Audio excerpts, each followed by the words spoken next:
It means the ministry's interfering at Hogwarts. You're not going mad. You're just as sane as I am.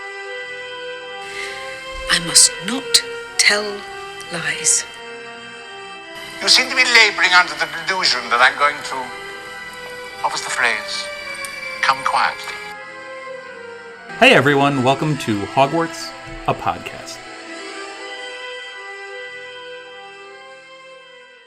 Hey everyone, welcome to another episode of Hogwarts, a podcast. We are covering Chapter 26, Seen and Unforeseen. Mollie is back with us. Hey guys. And this is a stunningly loaded chapter. It's a long chapter. It's like 29 pages, which for Harry Potter, that's getting pretty long chapter. I know, I was like, dang. There's a lot. We start out with a Hermione-Harry conversation. We get some Quidditch updates. We get that article in the Quibbler dropping, which leads to Educational Decree number 27, which we'll get to. We get another Harry dream. This one's a little bit more interesting, though, than just a long corridor that ends at a door. This one's got a lot to it. We get Harry diving into Snape's mind during an Occlumency lesson. And stunningly, Umbridge strikes again. Yeah. So, a lot of stuff to talk about here, but I wanted to start off with, so I had, this is behind the scenes knowledge here, but I had Mollie pegged for the previous chapter since maybe the end of Goblet of Fire when I started putting the chapters together and started organizing this. Yeah. And I know both Mollie and I put a lot of effort into our thoughts on that chapter. Maybe Mollie specifically more than I did, but probably. But a lot. I'll be honest here. I was starting to read this chapter, and I was geared up for that. Like, oh, I'm gonna have hot takes for Mollie, and I'm gonna like bring some info here. And then I read this chapter, and Hermione kind of steals all my thunder. Yeah. Because Hermione gets on Harry and is like, "Yeah, Cho was the off base, but you were tactless. Yeah. I mean." You could have worded that way better. Exactly. And she does this with, quote, the air of one explaining that 1 + 1 = 2 to an over-emotional toddler, end quote.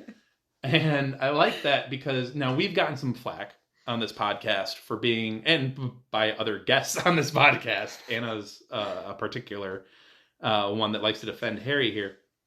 And that's fine, and that's great. But we've gotten some flack for being a little harsh on Harry.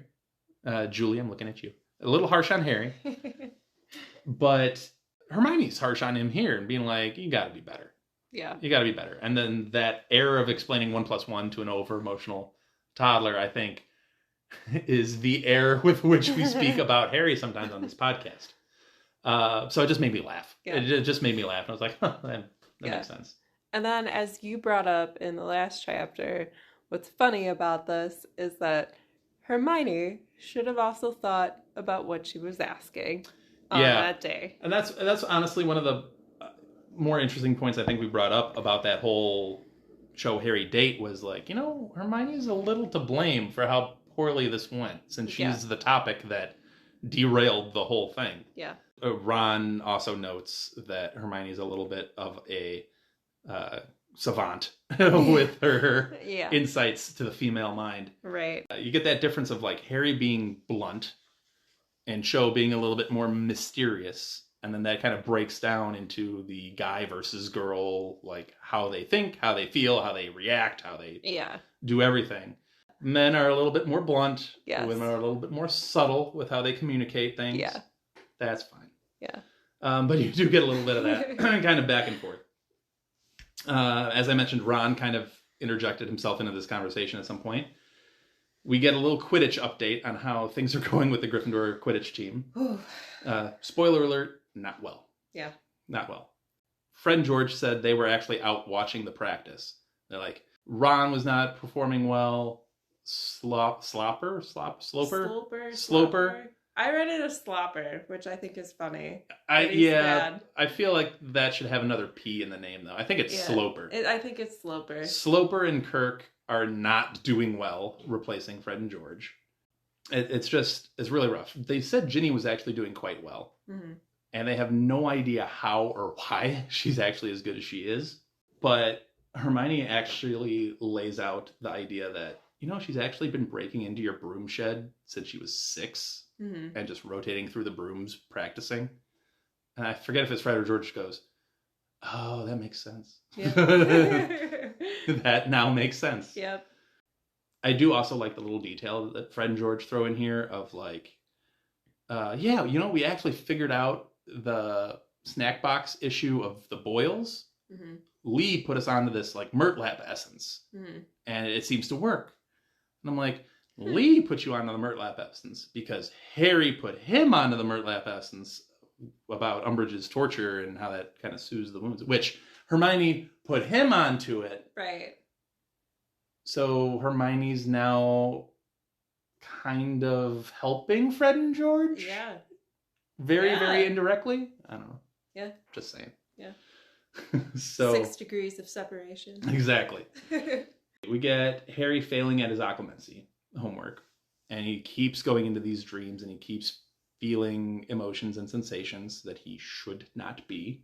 But one of the main events of this chapter happens one morning in the Great Hall when about 1 billion, and I'm really not exaggerating, like 1 billion owls descend upon Harry. Mm-hmm.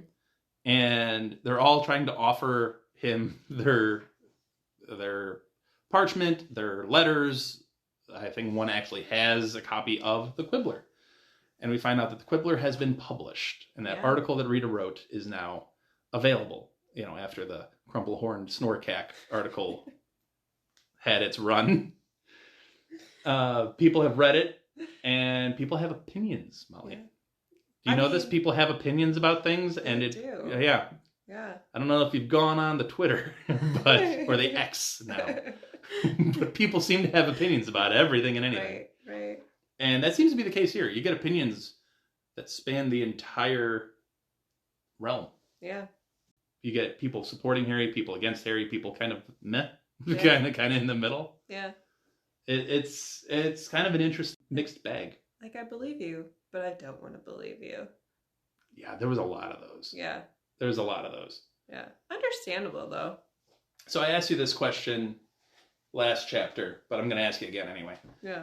What do you think the adults in this scenario are thinking? I think you said it pretty well in the last one. Like, oh, man, but actually this is not that bad of an idea. You think Dumbledore and Voldy are having that same thought of like, hey, this isn't ideal. Also, it's not awful. Yeah. Like, I don't think Voldy has really any opinions on it. I'll be honest. Really? Yeah, I don't think Voldy cares. I bet you his Death Eaters care. I'm sure his Death Eaters care. Some of them were named. Exactly. And they cannot be happy about it. No. I'm sure that, like, Malfoy and, Crabbe and Goyle, that are still somewhat in society, they're not exactly happy about it. But I don't think Voldy really cares one way or the other. All. Yeah, Voldy has one mission right now. We do get another name that we haven't heard a whole lot of, if at all, really. Mm-hmm. Theodore Nott. Yeah. And Harry named his father as one of the Death Eaters. And you get a scene where it's like Malfoy, Crabbe, Goyle, and Nott are like all in a corner and they're all conspiring. Mm-hmm. But as Hermione points out, they can't do or say anything because the Quibbler has been effectively banned from Hogwarts by Educational Decree number 27. Any student in possession of the Quibbler will be expelled. Yeah. Which Hermione loves because she's like, this is the best thing Umbridge could have possibly done. Right. By banning this magazine, she ensures everybody will read it. Absolutely. I love it. Obviously, Umbridge does not find this funny. She gives Harry like a full week's worth of detentions. Mm-hmm. She makes a scene in the Great Hall when she finds this all out. Yeah, not very thrilled about it. No. I do like how the teachers have started to show like subtle signs of support, though. Mm-hmm. Some more subtly than others. Mm-hmm. I think doesn't like Flitwick give him like a whole box of chocolates or something like that. Yeah. Like Yeah. Sprout, I think, gives him like an obnoxious amount of points for helping. It's and like her 50 points. Yeah. Yeah. So some subtle signs that you're getting from staff about like where they fall on this whole issue. Yeah. Which is kind of good to know. Also, you get Cho speaking to him again. Yes. So she apologizes to him. I'm not sure exactly. It's unclear what she apologizes for. If she apologizes for the way the date ended, or just generally for Harry's plight in general. I'm not sure which she apologizes for. Right. But she apologizes, and Harry's like, okay, cool, we're not talking again. That's awesome. Right. Gives him a kiss on the cheek. Yep. Yeah. Kiss on the cheek forgives all. Right. Do you think, okay, we kind of touched on this in the last chapter. Do you think for her this was a little bit of a healing thing to know what happened with the whole thing with Cedric? Yeah, I think it's what she wanted. Yeah. I think it's what she's been wanting for a while is the full story. Right. It's, to be honest with you, I think it's a little odd that Harry suddenly felt fully comfortable going over all of the details. Especially with Rita. Absolutely. Right. It's a little like, no, you're right. cool with it? Right. It's a little odd. It is. I mean, Hermione does have a huge thing on her, though, considering she's a unregistered animagus. Yeah. So. I mean, you were hesitant to say your story in a relatively private DA meeting. Right. And now the whole world knows what you saw and what you did and all those dirty little details. Right. It's a big step. Interesting way to go about it. It's a big swing. Yeah. It's a big swing. Yeah. But yeah, so Cho is now back on his side. Right. After a very frosty breakfast, because she's like blatantly ignoring him for a while after that date. Right. We get to another Harry dream. This one's a little bit more interesting. We get Voldy. So Harry is in the point of view of Voldy. He's looking out of his eyes. He could see his own white skeletal fingers clutching a chair. And it's Voldy questioning Rookwood about the Department of Mysteries. And like, hey, why didn't this work? We've been trying these things for a while. What's going on? Can I trust you with what you're saying? Avery was saying this. And Rookwood was like, no, I worked there. This is how this works. Avery's wrong. And he lets us know that Avery told Voldy that Bode could get something.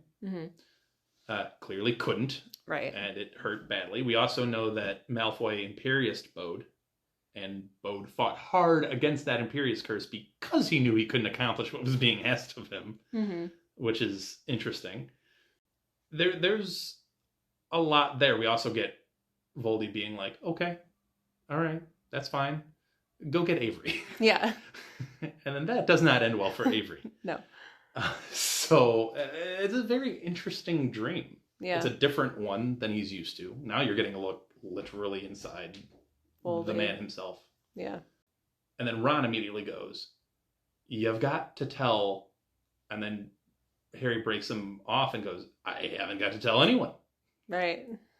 Hermione and Ron do a pretty good job as peers telling him, right, hey, Dumbledore needs to know about this. Right. Sirius needs to know about this. Lupin needs to know about this. Like, people need to know.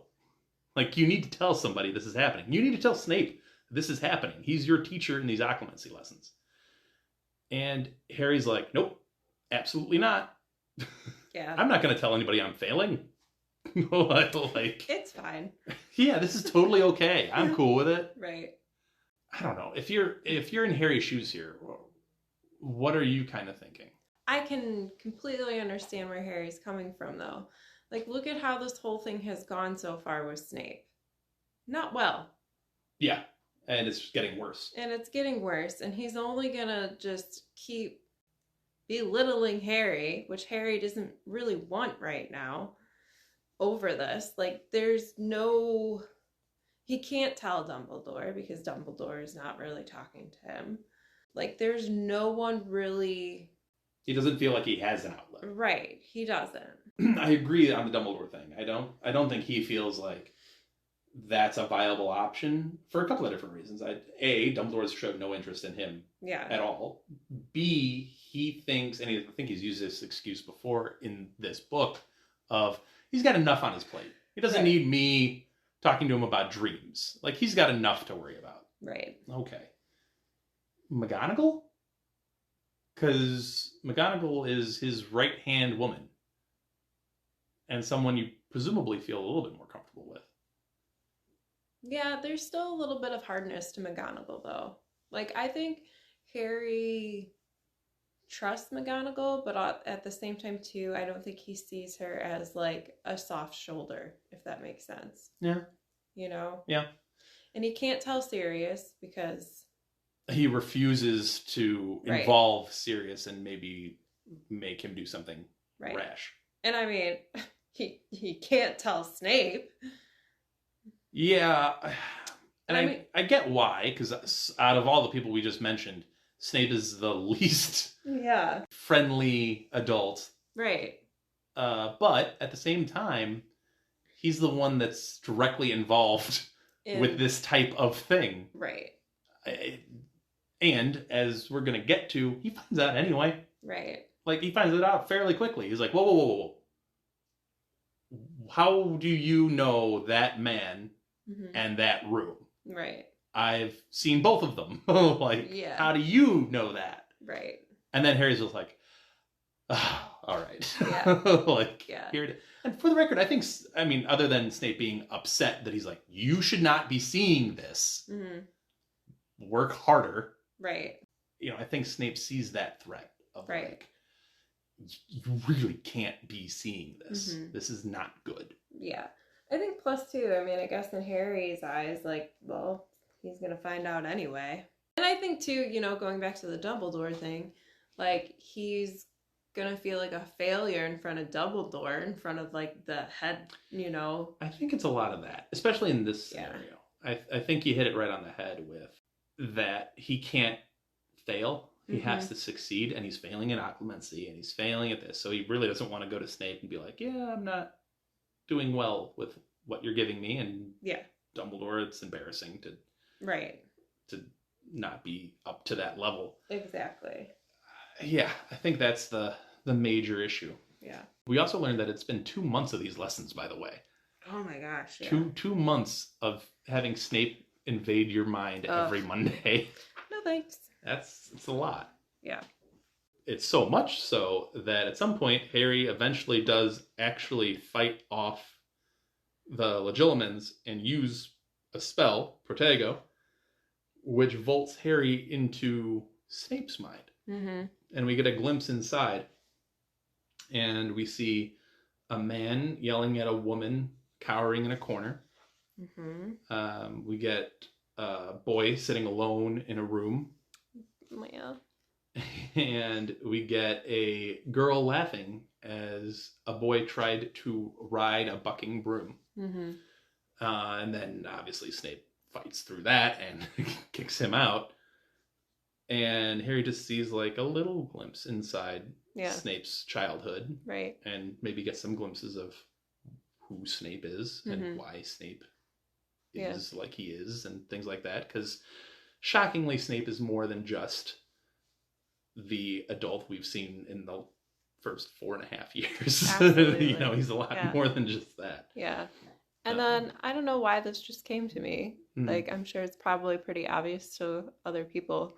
But the bucking broomstick, I never thought about this. Like, he could have been even more jealous of James.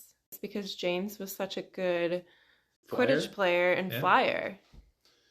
Yeah. I mean, I think that certainly adds to it. You know, and like, if this is him, you know. Assuming that's all him and not just like him as a bystander watching a scrawny boy get bucked off a broomstick. Like, yeah, okay. That makes a little more sense now, you know? Yeah, I think it certainly adds to that, like, James is good at everything. Yeah. Like, why does he have to be good at everything? Exactly. Yeah, it's a very interesting set of memories. And they're not positive. And Harry believes coming out of this, like, oh man, I am really gonna get it. Like, he's gonna come at me hard for this. And he doesn't. Snape's like, okay, you fought that one off. Right. That actually was good. Right. I didn't tell you to use that spell, but it's clearly effective. I mean, he stops short of saying good job. Right. But he says everything up to that point of like, actually, that was effective. Right. And I'm like, those are those moments from Snape that are like, again, he's stopping short of a full compliment, but that this is about as good as you're gonna get. Yeah. From, especially if you're Harry. Right. And I think it took him back as like, oh, he's actually not seeming to be upset here. Yeah. Okay. All right.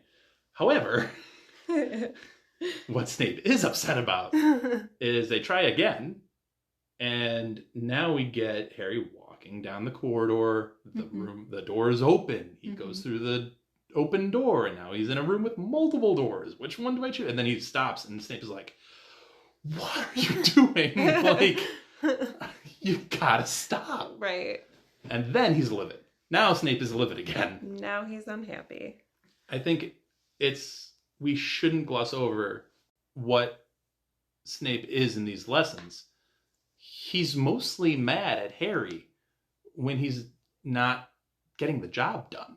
Yeah. Which I think of all this, granted, I will not overlook that there are some snide comments. Yeah. Sprinkled in. But, you know, snide comments from Snape are expected. Yeah. In a way. Yeah. So, and Harry's dealt with him for 4 years already, so he's like, whatever. Yeah.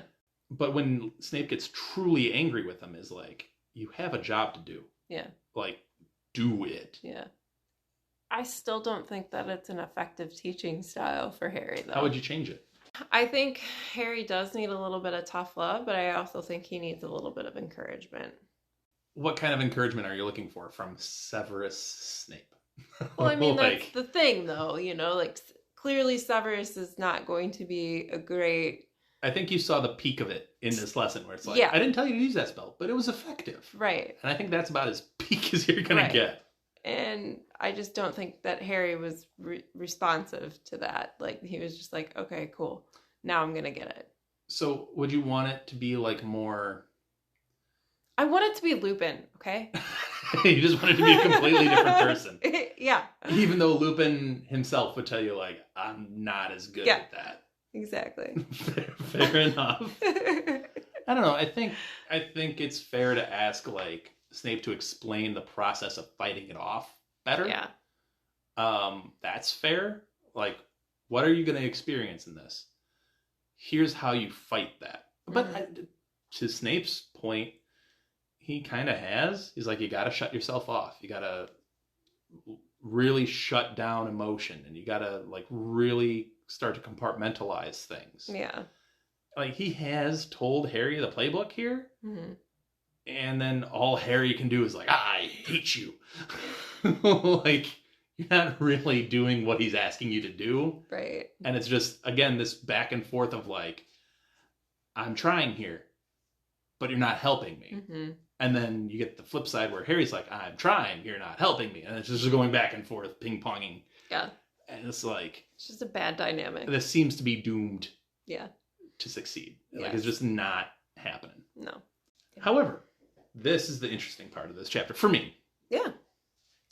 This lesson gets interrupted. It's a great scene. It gets interrupted by a woman screaming. And Snape actually, like, treats Harry a little bit, I don't want to say, like, up here, because he doesn't, but that, like, did you hear anybody? Like, did you see anything odd?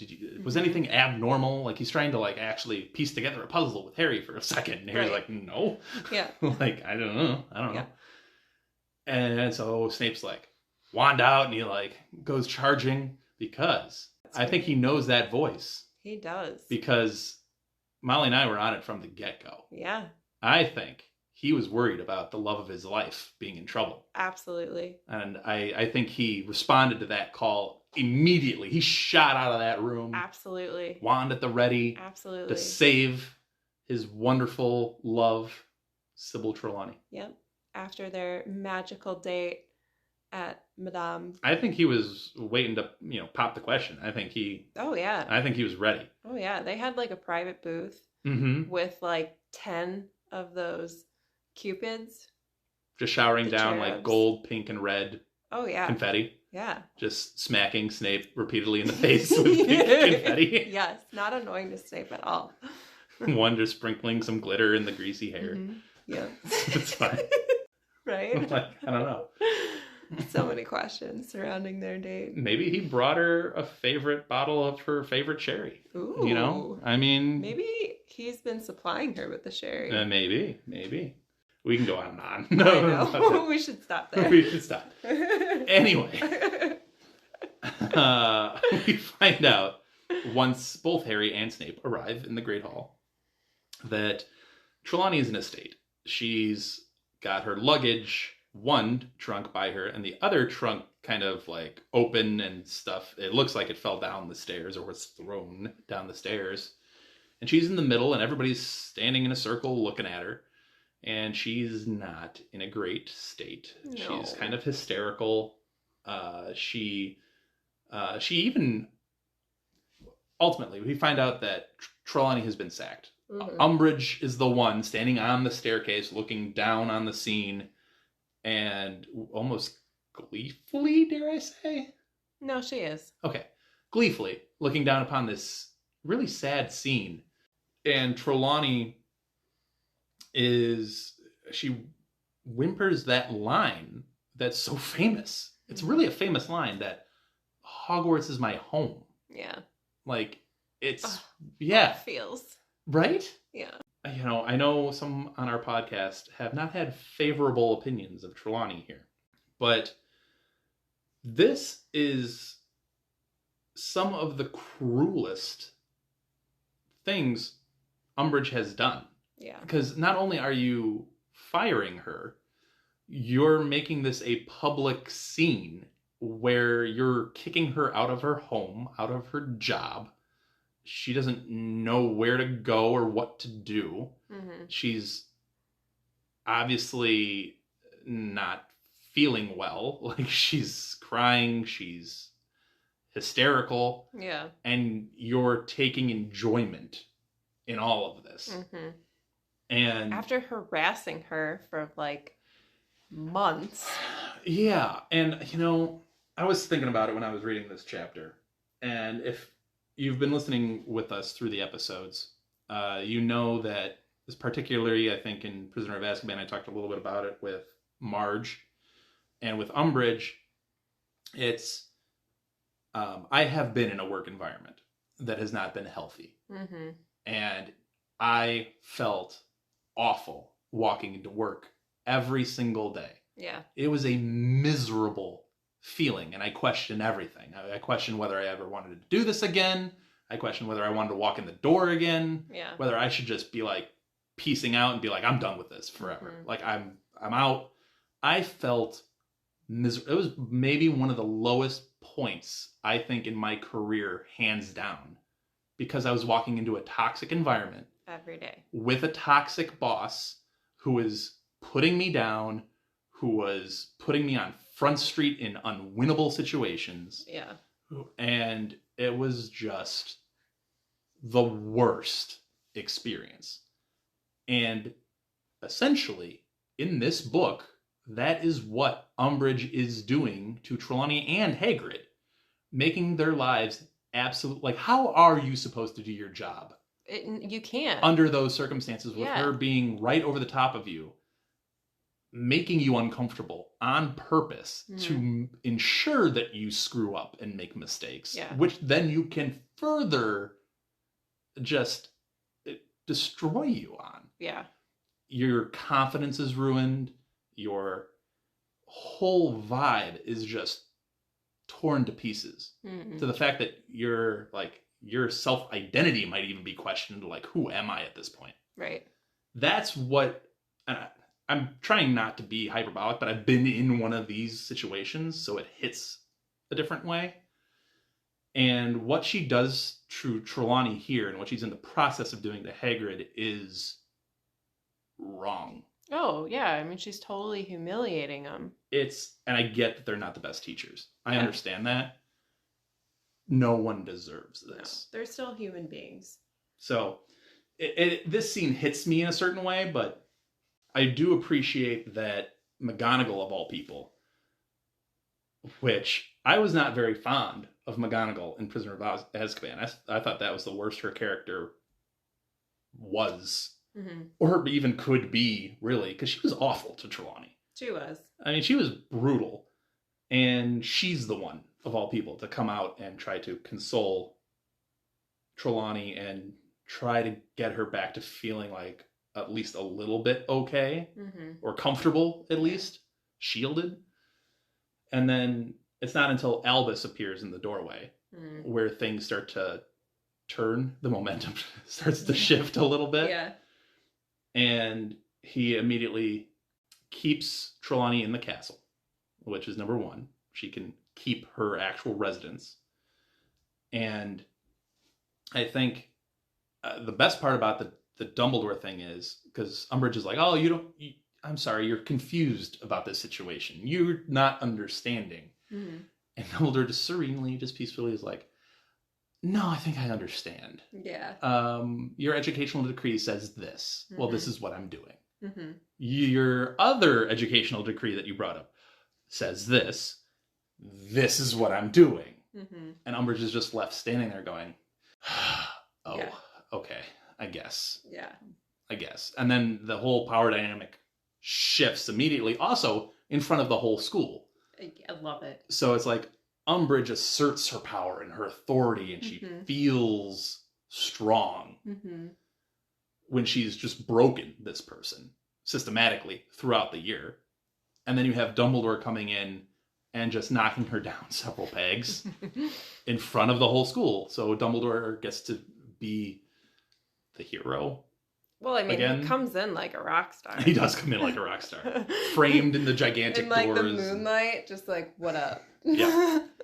He also then, in his telling of Umbridge what the educational decrees actually are and his responses to them, he found a replacement for Trelawney, who, by the way, Flitwick, McGonagall, and Sprout are the ones to help Trelawney back to her residence in the North Tower. And I think it's symbolic that it's the three heads of houses that are like, no, we'll help you. We'll support you in this. Right. I think that's important. Mm-hmm. Obviously, Snape didn't do it because he knows Trelawney's residence too well from being there often. Frequently. Well, he's going to come in later with the sherry. That's right. That's right. He'll comfort her later in private. Exactly. I love it. We're just going to like double and triple down on it. It's fine. Yep. But no, I think it's important that those three help. And his replacement is from the Forbidden Forest. Yes. Which is where Dumbledore came from. Harry was like, why is he coming in from the outside? Right. Why would he be out there? Well, it's because Dumbledore, once again, got a one-up on Umbridge and the Ministry and was like, you know what? I'm going to find her replacement just in case she might get fired tonight. Yep. So he finds Ferenz. Yep. Who is, they give the beautiful description of him, but he's a centaur. Mm-hmm. So, and that's how the chapter ends. It's just a hard cut, like, boom! Boom, I have done this. And there's some things that I would love to discuss in the spoilers, but is there anything non-spoiler wise that you want to double back on or talk about from this chapter? No, I think we covered it. All right. So we're pausing here and we'll get right back with the spoiler section. Hey everyone, we are back with the spoiler section of chapter 26, Seen and Unforeseen, which obviously gives kind of a divination feel and vibe. Obviously there's an importance as to why Dumbledore wants Trelawney to remain in the castle. Yeah. And she is a massive piece to the puzzle, especially with what Voldy wants right now. Yes. That weapon that they're talking about and they're theorizing about is Trelawney's prophecy. Yeah. So the whole reason she was hired in the first place was to keep her safe and near Dumbledore at all times, so she doesn't fall into the wrong hands. Because I'm assuming she could pick up the prophecy if she's the one who made it. I would assume so. Not just the one that the prophecy is made about. Yeah. Right? No, I would assume so. I would think that if you made it, you can take it. Can you imagine her actually, like, walking into the Hall of Prophecy? How many of those prophecies do you think were actually made by her? There has to be a fair few. Yeah. Like, there has to be a good amount. Is it every prophecy? That's ever been made? Yeah. I would assume so. That's the impression that I get. Yeah. I mean, we could double check when we get back there, but... Right. Or we would get to that point, but I assume so. Yeah. Because, like, what about the one in Prisoner of Azkaban that she made? That one got fulfilled already. Okay. So I don't know if that would still be there. Right. I would assume it would be. But I imagine she would, like, walk into the Hall of Prophecy and be like, I told you so. I told you. I did this. You'd never hear the end of it. Yeah. I can see the future. So obviously she's an important piece to this puzzle, and if Voldy got his hands on her, it would be not good. And not be good. You don't even have to break into the ministry. He could probably just delve into her mind and probably come to the moment that she made the prophecy. Yeah. But anyway, so you get that little background, and then the idea that Ferenz is the one that Dumbledore replaces, and then he has that, like, little snide remark about, like, I think he'll approve of this one, fully knowing she won't. Oh yeah. Like, he has to be aware fully of her incredible hatred of half-breeds. Oh yeah, no, that was a total Dumbledore power move. I know exactly what you think of this. Yeah. Gonna do it anyway. I mean, we do have one coming up. Well, he's had a couple in this book, let alone. Right. I mean, his power move at the Ministry earlier for Harry's hearing was awesome. Right. Like, you thought it was gonna come quietly. Oh, I know. That scene is so good. Yeah. Yeah, he has a lot of power moves in this book. For honestly not even really being in it a whole lot. Right. Because we've really seen sparing bits of Dumbledore, but he has a couple of big time scenes. And I mean, we haven't gotten to it yet, so I haven't, read up to that chapter yet. But I think in the movies, Kingsley says it. I'm not sure in the book where he's like, that man's got style. I think it might be Dawlish that actually Dawlish? says it in the book. In the book. But we'll get there. It's been a minute since I've read that chapter too. I know. I'm jumping ahead, but it's the spoilers. You're exactly. Fine. No, but it's definitely a power move here. Oh, it's a great one. It's also a little foreshadowing because obviously Umbridge has a memorable interaction with the Centaurs later in the book. Yes. And, this is an interesting move for Ferenz because I don't know that Hogwarts has ever had a Centaur teacher before. No, and it's going to ostracize him from the other Centaurs. Yeah, so. And I think that's a big move, too, and a big political piece of the puzzle of, like, this is an odd move all the way around. I mean, we'll get scenes with Ferenz, obviously, and his version of divination, which is a little different than Trelawney's. Very different. Very different. But I think he does a better job of explaining his version of divination than Trelawney did of explaining hers. But, the Quibbler being a major plot point in this chapter also is a little foreshadowing because it actually becomes like the word of truth. Yeah. Going forward, like no one ends up trusting the prophet, and everybody's reading the Quibbler for their accuracy, which is a little turn. And it reminds me, like, the Quibbler in general reminds me of, like, do you remember, like, those weird, I don't know if they still make them, like, it's like the Star and, like those magazines you'd see in the checkout line with, like, Wolfman. Like a National Enquirer. Yeah. Like a Mad magazine type thing. Yeah. That's what the Quibbler always reminds me of. So the Quibbler gets its, like, big showy moment in the series now, and then it becomes the word of truth. And I love it. She sets it up with, like, no one thinks it's good. Everybody hates it. It's a joke. It's a travesty. And then it ends up being, like, the thing. He was so surprised that it seems to be doing better than the Crumplehorn Snorkack story. Yeah. We're going to reprint. Like, that's shocking. Oh, it's amazing. I get we're still going to get more of Luna, but we haven't gotten as much Luna as I remember. Yeah. Like, we get actually quite sparing amounts of Luna up until about now, when the DA becomes a little bit more prime. We also, with Harry's dream and the idea that the homework's not going well, the classes aren't going well, now he's getting glimpses into actual Voldy himself, and I think he's starting to get that self-importance of, like... And Snape calls him out for it. He's like, do you think this makes you important? Yeah. And, which is accurate. I think it actually does, and I think Harry admits to it at certain points of, like, the ability to kind of see what Voldy is doing is good. Very beneficial. It's beneficial. And I think he's starting to form that opinion. He doesn't see the danger in it. Even though Snape has warned him, like, do you understand what a window into your mind can give the Dark Lord? Right. And I love the part where Harry's like, you call him the Dark Lord a lot. Yeah. Why do you do that? Yeah. I did enjoy that too. That was a good call out, but it distracts from Snape's point of, like, you shouldn't be seeing this. Right. Like, he can do a lot with you. Like, you don't even understand what he's capable of. Yeah. Well, Harry will find out. Right. Harry will find out, and he will pay that price. Should be cautious of it. Yeah. Yep.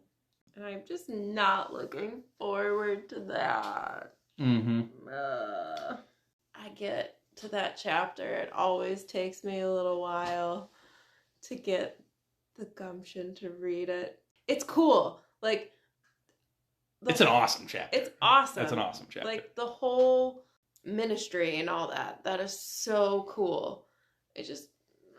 We've kept referring to that chapter as the Department of Mysteries. Yeah. It takes place in the Department of Mysteries.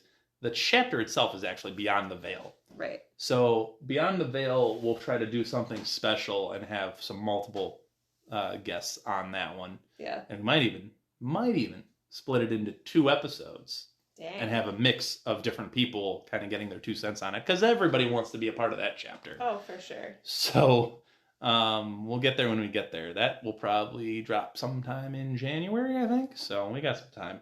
Yeah. But anything else you had for spoilers? No. This is kind of a short spoiler section, but the non-spoiler was so jam-packed with just stuff that was awesome. I know, these chapters are getting just like... They're getting loaded. Yeah. So, no, unless you want me to keep talking about Snape and Trelawney, I think I'm good. I'm sure our listeners would love to keep talking about us talking about Snape and Trelawney. We could have made 2 episodes on the inner workings, their dynamics of their relationship. Exactly. Maybe that'll be some bonus content in the future. I know you're all dying to hear it, just like with the Snorklax. I can't say that. With the Crumplehorn Snorkax. Yeah. We can write for the Quibbler. Exactly. Relationships at Hogwarts. Exactly. Who is Snape dating now? We heard rumors that Trelawney was crying in the Great Hall. Does that mean they've broken up? No. Anyway. Going after Madame Hooch. Oh, yeah. With that, I think we'll just end the spoiler section.